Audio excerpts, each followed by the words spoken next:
welcome all devotees and friends of devotees of yoga, meditation, and Buddhist studies. Today is Saturday. Today is the 12th day of September 2015, and we'll commence a new series of lectures today based on Grandmaster Chin Kong's book, The Art of Living. The Art of Living. For those who are watching these videos for the first time, I'll attach the websites to this video. So all you have to do is proceed to the website, find the book, The Art of Living, and then you click on it, and then you should go straight to the first chapter. I'll begin reading from the first chapter today. Again, for those who are new, who are watching these videos for the first time, we've worked on Buddhism as an education by the Grandmaster Chin Kong. We've also looked at To Understand Buddhism. We are now looking at the art of living. Of course, these instructions, these are the instructions of the Buddha. A lot of people today, as I said, they tend to confuse Buddhism with world religions. They try to classify Buddhism as a kind of world religion, which gives Buddhism somewhat, it's difficult to say wrong, but it gives Buddhism an incorrect, not very correct image of what Buddhism actually is. That is, Buddhism is pretty complicated to define, but the Buddha, when he was here, he was just like me, just as I'm talking to you, just as I'm teaching you, just as I'm giving you wisdom and knowledge. That's exactly what the Buddha did. I'm a teacher. I'm teaching you, I'm giving you instructions regarding something important that you do not know about at this time, but that you are very interested or enthusiastic in learning and knowing and understanding. And then when you've learned it and you've known it and you've understood it, you may also become a teacher, trying to teach somebody else. This was precisely what the Buddha was. And then tomorrow somebody begins to worship me as a god. And then they say, well, that's a religion, and Dr. Aburime is a god. Well, that will not be correct. Or somebody says, well, Grandmaster Chin Kong is a god. Again, that will be incorrect. So that when you graduate, go degrees higher, somebody says Buddha is a god. You can see clearly that that is incorrect. Am I a god now talking to you? No. I'm a person like you. Probably maybe older than you. I've spent some time to study something that you do not know about. I've spent years. I'm almost 50 years old now on this earth. So I've spent many years of my life studying Buddhism, studying about the Buddha, about his teachings, about his research, his investigation into human suffering. I'm very interested in it because I'm particularly interested in walking, enjoying my life, going through this life without suffering. This was the Buddha's investigation. The Buddha decided to find out why human beings suffer. Suffering is the point of research. That's the research topic. The Buddha took interest in human suffering, period. Nothing else. That's just the point. It's like a disease. It's like doctors studying AIDS, investigating AIDS. It's a big research, giant research. They begin to find out everything about AIDS, what causes AIDS, cancer, giant research. A very great doctor, a Nobel laureate, takes cancer and begins to investigate it, and he has made some breakthroughs. There is found out some fantastic alternative to chemotherapy, some medicine that can cure cancer without giving you terrible pains like chemotherapy does. And so people are very interested. Hey, this doctor, great doctor, he has a Nobel Prize. And people are trying to find out, yes, tell us, what is the medication? How do we use it? This great medication, this great cure for cancer. So that's how the Buddha was in his time. The Buddha found us solutions to the problem of suffering. He investigated suffering. He found out the cause of suffering. What a breakthrough here. And then he found out the solutions to suffering, what you need to do so that in life you can walk through life without suffering. And this is a great investigation, great discoveries Buddha made. And this is the path that we call Buddhism. It's not a religion.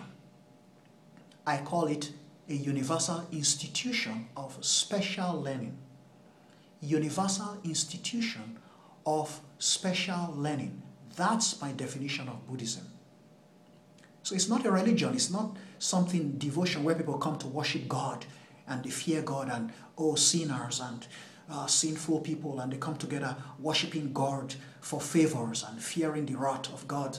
Maybe God may punish them on the last day of judgment. God may send them to paradise or to damnation or to hellfire or to heaven or something. No, that's not what Buddhism is at all. So I've already given you, an intelligent person, you should have got the point by now. I've already told you clearly what the Buddhism is.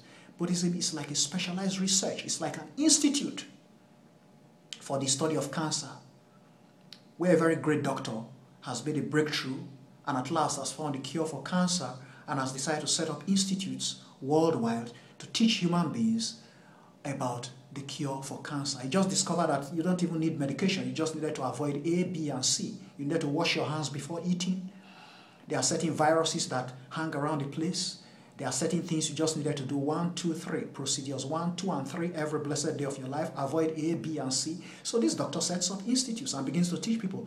It's not even chemotherapy anymore. He's found the cure to cancer, and these are the things you need to do. You need to wash your hands before you need to avoid A, B, and C. Go away from where people are smoking. You know, certain things, just certain secrets here where human beings can avoid cancer. So this doctor starts a special institute and begins to teach people. He has discovered the cure for cancer. People really begin to follow it. You don't even need medications. You just need to follow certain intelligent procedures and you avoid cancer for the rest of your life. You live a happy life without cancer. That's Buddha. That's exactly what the Buddhism is. Buddha had discovered the solutions to suffering, and therefore he started a specialized institution teaching people about what they need to do so that they don't pass through this life suffering. That's why I'm a Buddhist. Exactly that. So when I live my life following the principles that the Buddha has instructed, my sufferings are just minimized. I don't pass through too much suffering in life anymore.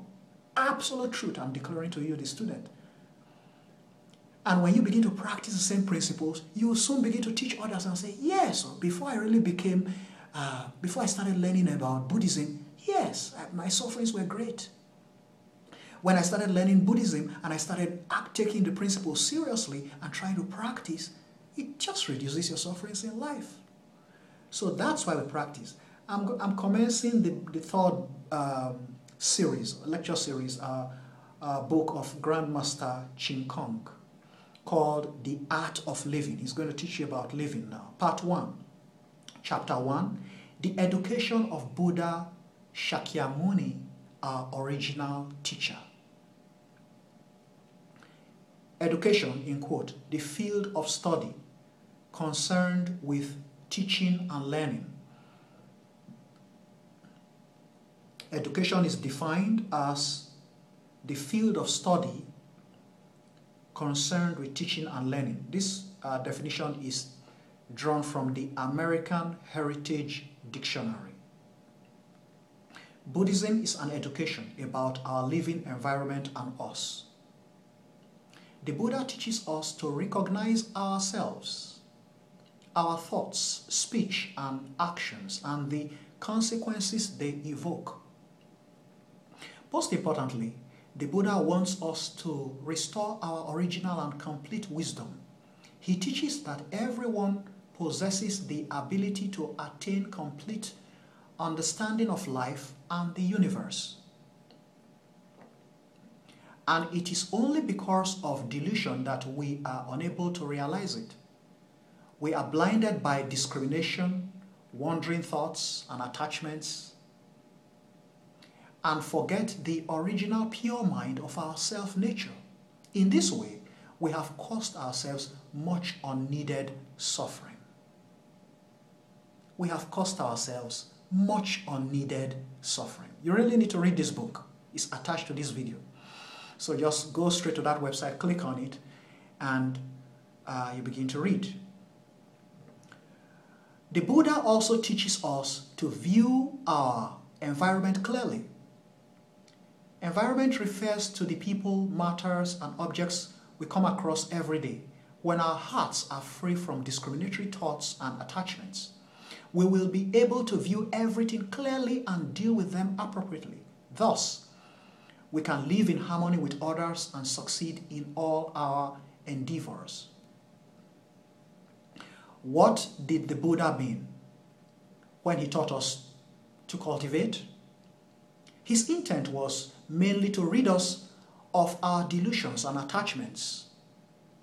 If we drew together the 6 principles of practice taught by the Buddha, we would only end up with the practice of giving. Giving simply means to let go. If we can let go of our greed, anger, ignorance, and arrogance, then we would always dwell in purity of mind. If we can let go of all discriminations, worries, and attachments, then we would attain peace, spiritual liberation, health, and longevity. If we can let go of our own views and work together for the benefit of others, then we can achieve harmony with others, harmony in society, and ultimately world peace. From this, we can see that the main practice of the Buddha's teachings is none other than giving. I'll stop there at this point. So folks, we'll leave this to your contemplation, reflection, and meditation. You work on it. If you have any questions, feel free to contact me. My email address, again, the best email address to contact me is c.aburime, A-B-U-R-I-M-E, c.aburime@hotmail.com, or Color College, color spelled British, C-O-L-O-U-R-C-O-L-L-E-G-E, colorcollege@hotmail.com. Enjoy your weekend, folks. Have a pleasant weekend. Namo Amitofo.